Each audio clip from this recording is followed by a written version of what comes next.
അയർലൻഡിലെ ഡബ്ലിനിലെ Phoenix പാർക്കിൽ സ്ഥിതി ചെയ്യുന്ന ഡബ്ലിൻ മൃഗശാല 1831 സ്ഥാപിതമായ ലോകത്തിലെ ഏറ്റവും പഴക്കം ചെന്ന മൃഗശാലകളിലൊന്നാണ്. ഏകദേശം 69 ഏക്കറോളം വ്യാപിച്ചു കിടക്കുന്ന ഇത് അപൂർവവും വംശനാശ ഭീഷണി നേരിടുന്നതുമായ വിവിധ ജീവജാലങ്ങളിൽ 400-ലധികം മൃഗങ്ങളുടെ ആവാസ കേന്ദ്രമാണ്. വന്യജീവികളെ സംരക്ഷിക്കാൻ സഹായിക്കുന്ന സംരക്ഷണം, വിദ്യാഭ്യാസം, പ്രജനന പരിപാടികൾ എന്നിവയെ ചുറ്റിപ്പറ്റിയാണ് മൃഗശാലയുടെ ദൗത്യം. വംശനാശ ഭീഷണി നേരിടുന്ന ജീവികളെ സംരക്ഷിക്കുന്നതിനുള്ള യൂറോപ്യൻ വംശനാശ ഭീഷണി നേരിടുന്ന സ്പീഷീസ് ബ്രീഡിംഗ് പ്രോഗ്രാമുകളിൽ ഡബ്ലിൻ മൃഗശാല സജീവമായി പങ്കെടുക്കുന്നു. ലോകമെമ്പാടുമുള്ള വന്യജീവി സംരക്ഷണ പദ്ധതികളെയും ഇത് പിന്തുണയ്ക്കുന്നു.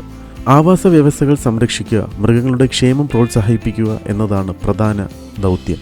സാധാരണയായി ദിവസവും തുറന്നിരിക്കും, എന്നാൽ സീസണിനെ ആശ്രയിച്ച് സമയം വ്യത്യാസപ്പെടാം. കുടുംബങ്ങൾക്കും കുട്ടികൾക്കും ഗ്രൂപ്പ് ബുക്കിങ്ങിനും ഡിസ്കൗണ്ട് ലഭ്യമാണ്. മുൻകൂട്ടി ടിക്കറ്റുകൾ ഓൺലൈനായി ബുക്ക് ചെയ്യുന്നതാണ് ഏറ്റവും നല്ലത്, പ്രത്യേകിച്ച് തിരക്കുള്ള സമയങ്ങളിൽ. അയർലൻഡിലെ വന്യജീവി സംരക്ഷണത്തെക്കുറിച്ച് അവബോധം വളർത്തുന്നതിൽ മൃഗശാല നിർണായകമാണ്. കൂടാതെ നിരവധി ഐറിഷ് കുട്ടികൾ ഡബ്ലിൻ മൃഗശാല സന്ദർശിക്കുന്നത് ഒരു ആചാരമായി വളരുന്നു.